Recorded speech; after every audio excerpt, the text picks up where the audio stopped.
Nako, viral ho ngayon ito sa social media, ang pagpapaalam nitong si Tambaluslos sa 19th Congress. Pero wag ho kayong mag-alala mga kababayan, makikita pa rin ho natin yang si Tamba sa 20th Congress. Ganon din ho sa Senado, nagpaalam na ho itong si Koko Pimentel ha, sa Senado dahil tapos na ho ang termino niya.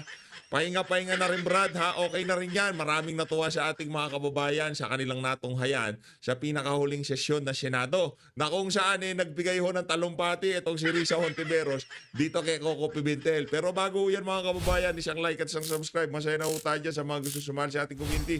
Yung join button, nandyan lang ho sa baba. Rekta na ho tayo sa naging talumpati nitong si Tambaluslos. Ano na naman ho kayang pambubolang gagawin nitong mama na to. Alam mo Brad, simple lang eh. Kung sakaling pumasok ka, ikaw ang maging Speaker of the House sa susunod na Kongreso, gawin mo lang ang tama. Wala tayong maraming magiging problema. Pero pagka pinagpatuloy mo yung mga kabalbalan mo na yan, wala kang ginawa kundi mamuliti ka at pabagsakin ng mga Duterte, malaki magiging problema mo dyan Brad. Ngayon na nanalo ka kasi presidente pa pinsan mo. Paano na lang pagka wala na yung pinsan mo? Kasi ika nga yung grand showdown kung tawagin. Ha? Grand showdown sa 2028. Magpapalit ng presidente, vice-presidente. Doon talaga magkakalatagan. Yung nangyari sa 2020, ngayon 2025, patikim pa lang ho ito kung anong mangyayari sa 2028. Kaya abangan nyo lang ho mga kababayan. Matatanggal ang angas ng mama na yan pagdating ng 2028. By the way, meron ho tayong good news ha. Interim release para dito kay dating Pangulong Rodrigo Duterte. Nako, yan ang nga ba sinasabi natin. Kung sakaling ang mag-host ng bansa dito kay Tatay Digong, ang tatanggap na bansa kay Tatay Digong walang bisa-bisa. Naku, mabilis pa sa alas 4. Pupunta ho tayo dyan mga kababayan. Abang-abang lang ho mga kababayan. Meron na ho na tayo na pagtanungan kung saan kaya ang bansang dadalhin itong si dating Pangulong Rodrigo Duterte. Isa pa yun na rin natin ng pasyal doon. Siyempre, ito, rekta ho tayo kay Speaker. Papaalam na ho si Speaker. The Chair will now address the body. Yan. My fellow Filipinos, my esteemed colleagues, and to every citizen who dare to hope, this moment is yours. Today, as we adjourn the 19th Congress of the Philippines, we do more than close the book on a legislative chapter. We place a marker in history, one that says, the House of the People stood firm, worked hard, and made change real. In a time defined by uncertainty, division, and doubt, this Congress chose a different path. We chose purpose over politics, service over self, and action over excuses. Nako. We were not just present, we were relentless. From July 2022 to June 10, 2025, we filed over 11,557 bills and 2,393 resolutions, passed 1,565 measures, and enacted 287 national and local laws. Across 188 session days, we processed an average of 29 measures a day. But let me be clear, this is not about volume. This is about value. O itong paramihan ng batas, ang tanong may silbi ba sa tao? And I say with conviction, yes, these laws mattered. These laws made lives better. Under the guidance of this Congress, aspirations became laws. We secured our sovereignty through the Philippine Archipelagic Sea Lanes Act, the Philippine Marine Zones Act, and the Self-Reliance Defense Posture Program. We protected our farmers through the Anti-Agriculture Economic Sabotage Act and revived forgotten industries through the Salt Industry Development Act. We unlocked investments with the Maharlika Investments Fund Act, the Ease of Paying Taxes Act, and the Create More Act. We brought education and employment within the reach through the Academic Recovery and Accessible Learning ARAL Program Act, expanded Tertiary Education Equivalency and Accreditation Program Act, and Enterprise-Based Education and Training Framework Act. We adopted to a digital future with the Internet Transaction Act and the VAT on Digital Services Law. We laid the groundwork for the sustainable expansion of our energy supply. Linalatago niya yung mga kabalbalan na ginawa nila dyan sa House of Representatives. Ang dami ho niyang binibida. Ito lang, Brad, yan, simple lang. Meron ho ba kayong naramdaman sa mga sinasabi na yan ni Tamba? Anak ng tokwa. Through the Philippine Natural Gas Industry Development Act and amendments to the IPIRA law. These are not mere statutes. They are strategic shifts. They redefine the role of government from passive bystanders to active catalysts. Batas na may tapang, batas na may puso. Batas na may puso, batas na may tapang. Akap yan. Akap yan, Brad. Batas na may saysay. Akap We did yan. not legislate for headlines. We legislated for history. Our legislative work was never done in isolation. Every measure we passed was in deliberate alignment with the two cornerstones of our national transformation. President Ferdinand R. Marcos Jr.'s Bagong Pilipinas government's agenda and the Philippine Development Plan 2023-2028. We translated vision into law. We took the administration's whole of government, whole of society approach and turned that into action that benefits every Filipino. We attribute our success to the strong partnership between the executive and legislative branches, a partnership that must continue to deliver for the Filipino people. Ang mga reformang ipinasa ng Kongresong ito ay may direksyon, May direksyon. may kabuluhan, May at kabuluhan. may hangarin iangat May hangarin. ang buhay ng bawat Pilipino.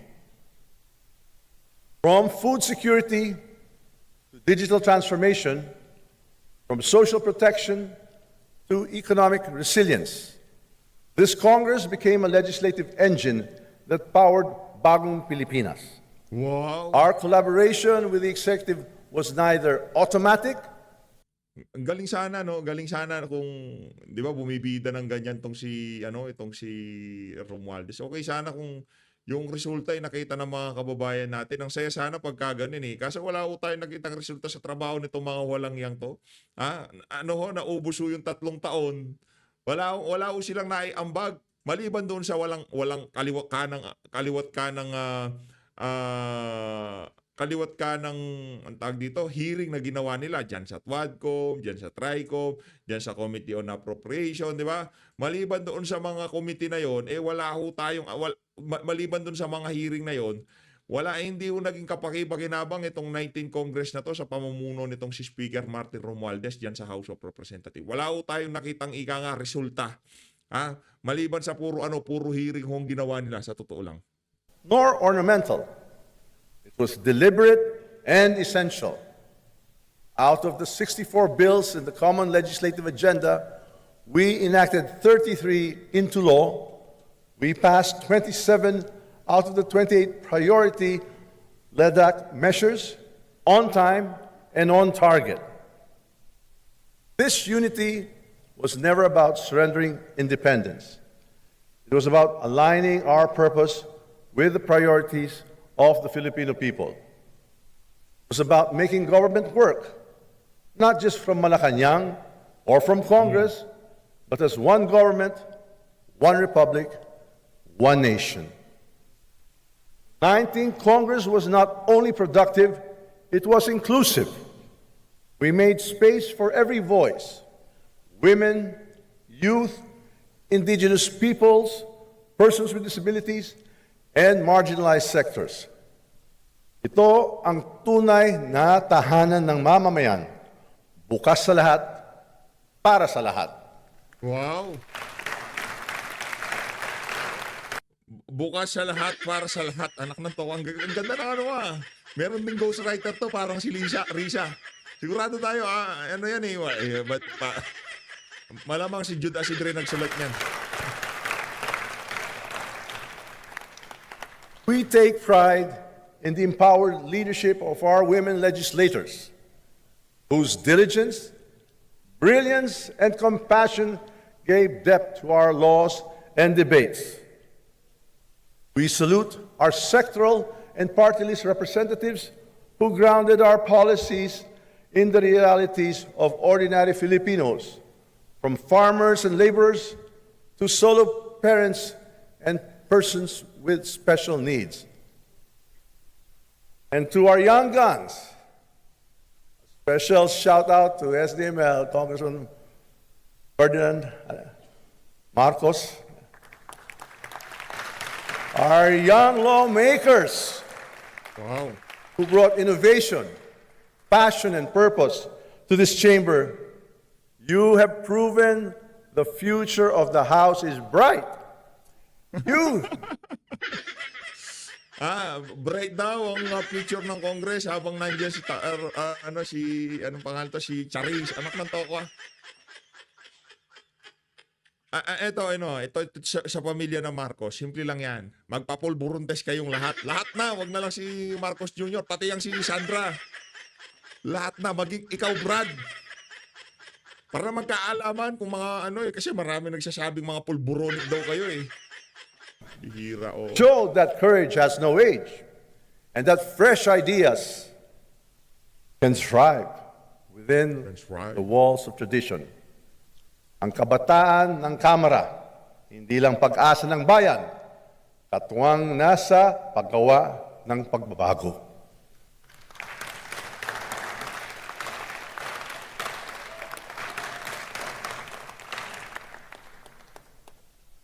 We also commend the senior statesmen and institutional leaders who chaired our most strategic and demanding panels. Quad Committee and the TRICOM, which ensured cohesion across our most complex priorities.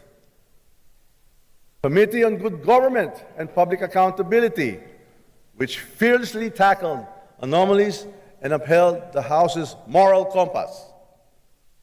And the Murang Pagkain para sa Pilipino Super Committee, which refocused government action on food Super committee. Saan ang ginagawa ng super committee mo? Napababa kahit ni singkong bingi. Yang presyo ng bigas diyan sa super committee mo na yan, yang murang pagkain. Super committee, asa na? Na-dismantle ba nila yung mga smuggler sa Pilipinas ng bigas? 'Di ba? Na pinpoint ba natin yung root cause ng kamahalan ng pagkain sa Pilipinas? Ang daming naglitawan. Alam nyo, sino sinisi? Sinisi nila retailer. Anak ng tokwa.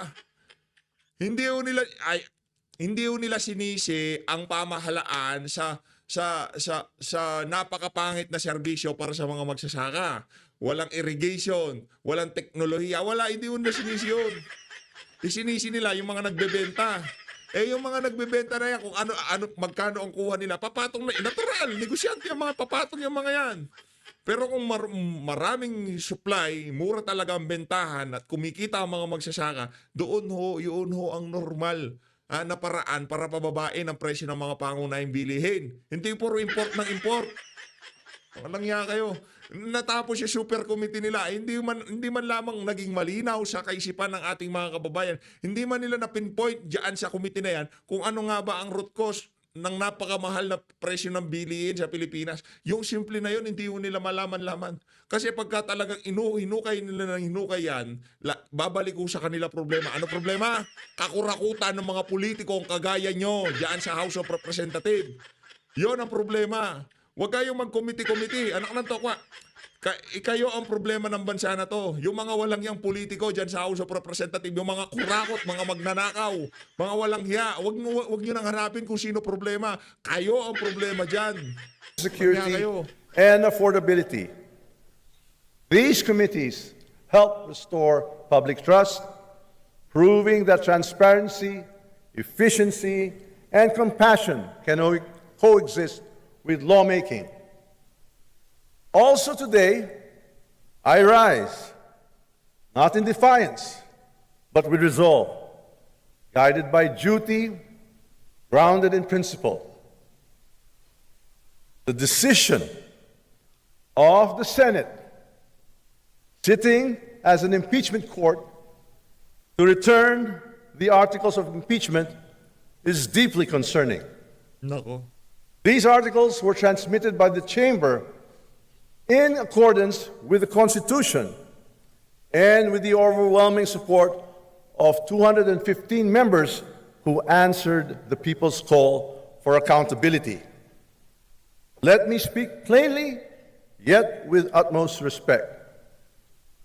The House of Representatives acted not out of haste, but with deliberate care. We followed the law, we honored our mandate, and above all, we stood for what the Filipino people deserve.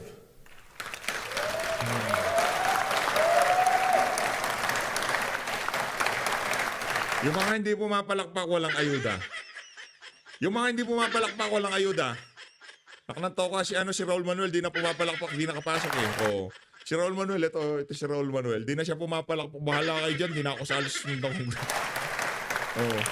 Yung sabi nitong si pumalakpak ka. Ito, tingnan nyo. Indeed. Ayun itong si Franz Castro, pumapalakpak pa siya. Sabi nila kay ito. Tingnan nyo nasa likod, ito. Yan, ayan sila, game. Tinitingnan ka. Indeed. Palakpak ka, Brad. Langya ka, palakpak ka, Palakpak ka, hindi ka pwede hindi pumalakpak, palakpak tayo. Indeed, a government that answers to its citizens. The House is Ngayon, alam niyo na na requirements pagka nagtatanong-pati yung biik na, yung walang yan, kailangan pumalakpak. not only the voice of the people, it is a guardian of their trust. When allegations arise that threaten Guardian of our public trust. confidence in our institutions, Kung meron nung kaming hindi pinagkakatiwalaan dito, alam nyo sino? Kayo mga buhaya dyan sa House of Representatives. Huwag nyo nang bulahin yung mga sarili nyo na may tiwala kami sa inyo. Ha? Huwag. Yung pagkapanalo ng mga congressman dyan, ikaw nga wala kang kalaban eh. Anong guardian of our trust? Paano nagtitiwala sa yung mga taga-Tacloban, taga-Leyte? Wala kang nga kalaban. Anong tokwa? our duty is Kanya clear: ka talaga, to seek the truth, Oh. to uphold transparency, and to demand accountability Oh. without fear, Oh. without favor. Oh.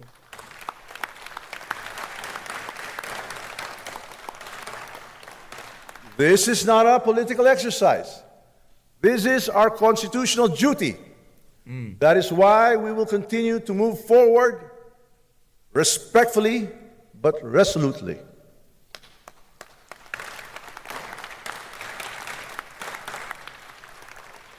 We shall comply with the requirements of the impeachment court, not to abandon our cause, but to ensure the process continues. Because in matters of truth and accountability, the House does not back down.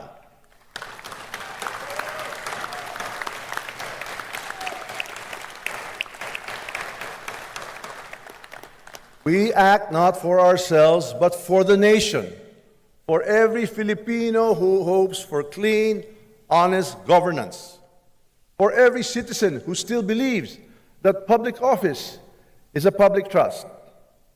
Nako. Let history bear Pambihira, Kalahati ng talumpati mo, binabanatan mo si Bibi Sara. witness.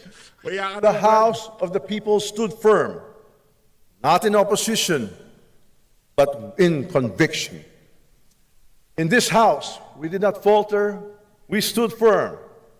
because that is what the people deserve. At this juncture, Alam naman ho yan eh. Alam naman niya. Basta ang gusto lang mangyari itong bakulaw na to, itong halimaw na to, eh mawala lang si VP. Alam niya hindi siya magbibenepisyo. Walang galit lang talaga. Kumbaga nasaktan yung ego nitong si Tamba. Nung tinawag siyang Tambaluslos. Hanggang ngayon tinatawag siyang Tambaluslos, di ba? Nasaktan lang, nakanti lang yung ego ni VP ang si Tambaluslos, di ba? Hanggang ngayon, wala akong pakialam, di ako mag-presidente, vice-presidente, senador. Basta matanggal si Sara. Para yun yung batang brat, yung mga mag-aalburoto. Ganyan. let me recognize the House leadership team, our deputy speakers, our minority leaders, and all our committee chairs. You are the backbone of our Congress.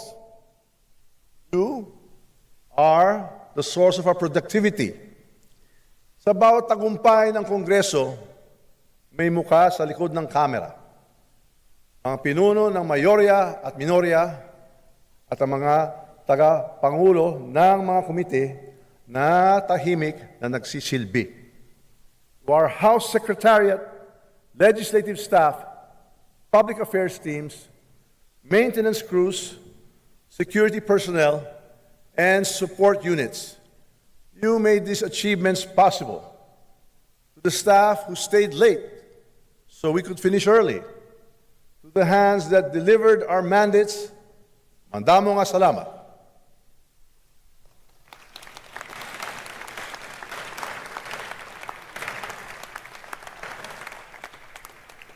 My colleagues, you were not merely lawmakers, you were architects of progress. To the Filipino people, your voice echoed in these halls. Your dreams shaped our agenda. To the incoming 20th Congress, we leave you a house not broken, but blazing a trail, not adrift, but anchored in results. To those of us who are moving on, there is a time for everything. Your service will be remembered. Your legacy will endure. We did not just write laws, we wrote a better future. We did not just pass bills, we passed the test of leadership. This is the 19th Congress. This is your House of the People. And this is what good governance looks like. Wow. Yan daw ang good governance. Anak ng toko, ayawan na kung yung good governance, ganitong itsura ng mga good governance. Wag na lang tayo mag-good governance. Di ba? Yan ang pagmumukha ng good governance. Yung mukha na yan, anak ng toko. Buhay ang sambayanang Pilipino. Oh. Mabuhay ang Kongreso. Mabuhay ang Maraming salamat po. Ang dami. Mas yumaman ako, sabihin mo. Yumaman sa kaibigan, kayo naman, baka may sabihin, fake newsan ko tong si hindi Yumaman sa kaibigan, yumaman din sa kaaway. Ang dami kayang galit dyan sa House of Representatives. Yung iba dyan, pumapalakpak, pero deep inside, talagang galit na galit sa kanya. Dito naman tayo sa pagpapaalam na Senado, dito kay, ang tawag dito kay Koko Pimentel. Koko Pimentel, ito. Okay? Together with Senator Cynthia, Senator Grace, Senator Bong Revilla, Senator Nancy, Majority Leader Francis, today I rise with a grateful heart to honor a longtime friend, a colleague, and a principled leader, Senator Aquilino Koko Pimentel III, who at the end of this Mag-aaway din kayo niyan. Congress Away din kayo niyan. concludes his term as minority Gagamitan lang leader. naman kayo. It has been one of the deepest honors of my life so far to serve in the Senate minority alongside Senator Koko. Together, we held the line during some of the most critical moments in our legislative history. And through it all, he led with calm resolve, brilliant legal acumen, and unwavering fidelity to the Constitution. Senator Koko brought incisiveness and distinction to the role of fiscalizer. He asked the hard questions when others chose silence, whether scrutinizing the national budget with precision or boldly raising constitutional doubts on the passage of the Maharlika Investment Fund. He reminded us that loyalty to the people and to the law must always trump political expediency. And just last night, we bore witness to another defining moment of this Senate and of Senator Koko's steadfast leadership when this chamber finally acted on the impeachment complaint against the Vice President. It was Senator Koko who stood firm in reminding the Senate of its constitutional duty. While the minority and other colleagues did not succeed in preventing the remanding to the House of the impeachment complaint, let the record show that when history knocked on the door of the Senate, he did not flinch. He answered it with courage and clarity. Okay lang sana kung talagang, di ba? Okay lang sana kung talagang siya nagsulat niyan eh. Kaso yung kanyang ghostwriter, na mayroong ghostwriter ho yan eh. Kumakalat ko yung video sa social media, talagang lahat ng salitang lumalabas sa bibig nitong si Risa, eh meron ho yung yung mukha ng alin na yun, di ba? Yung abogado niya, talagang saktong-sakto sa buka ng bibig ni Risa. Yung abogado niya, kabisado niya yung sinasabi ni Risa. Kaya para dun sa mga gusto maging presidente yan si Risa Ontiveros, mag-isip-isip po kayo. Nanto ko, laking problema yun pagka naging presidente natin. In all these, I see the enduring legacy of his father, the late Senate President Aquilino Nene Pimentel Jr., a patriot who, in 2001, chose to resign rather than be complicit in the refusal to open a piece of evidence in another impeachment trial. Senator Koko has carried that torch of integrity forward, fearlessly, faithfully, and humbly. To you, Senator Koko, salamat kaayo. Thank you for being a voice of principle in the noise. Thank you for being a patient but firm partner and leader in the minority. Thank you for reminding us that the strength of our democracy lies not in numbers, as said by one of our colleagues who spoke earlier, but in ethical clarity.